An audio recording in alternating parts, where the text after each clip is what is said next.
जो ज़्यादा अध्यात्म की चेतना पे ऊपर चला जाता है, यदि वो कहीं से किसी चीज़ से द्रोह या किसी चीज़ से ऐसा कर दे, तो उसके उसकी उसके साथ और बुरा हो जाता है। जो लोग नहीं जानकार हैं, अज्ञानी हैं, उनके साथ उतना बुरा नहीं होता। लेकिन जो जानकार हैं, फिर भी इधर-उधर करते हैं, उनके साथ हो जाता है। आप देखिए अ, अब रामकृष्ण परमहंस जी पे मैं नहीं ज़्यादा बोलना चाहूँगा क्योंकि वो साधक थे। लेकिन विवेकानंद जी उनके जो शिष्य थे, वो फ्रीमेजन तो मास्टर ऑफ मेजन थे। इतना काम उन्होंने किया और उनकी एक सादा मधुमेह से उनकी मौत हो गई।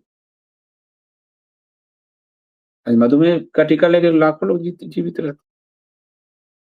उनके साथ बहुत हम तो उनका सिर्फ उज्ज्वल पक्ष प्रचारित किए हैं, जो उनके साथ कितनी परेशानियाँ झेलनी पड़ी।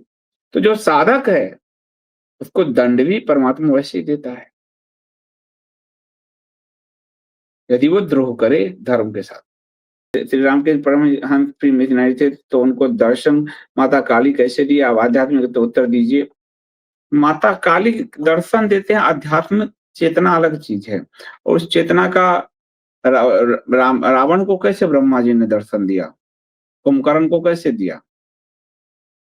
शिव जी ने के लिए उसने कैसे शिव तांडव स्तोत्रम का पाठ किया? हिरण्यकश्यप को कैसे दिया? खुद ब्रह्मा जी ने आशीर्वाद दिया ना हिरण्यकश्यप को कि तो कोई तुम्हें नहीं मार सकता। तो ये हमारे उस समय से नहीं चला आ रहा।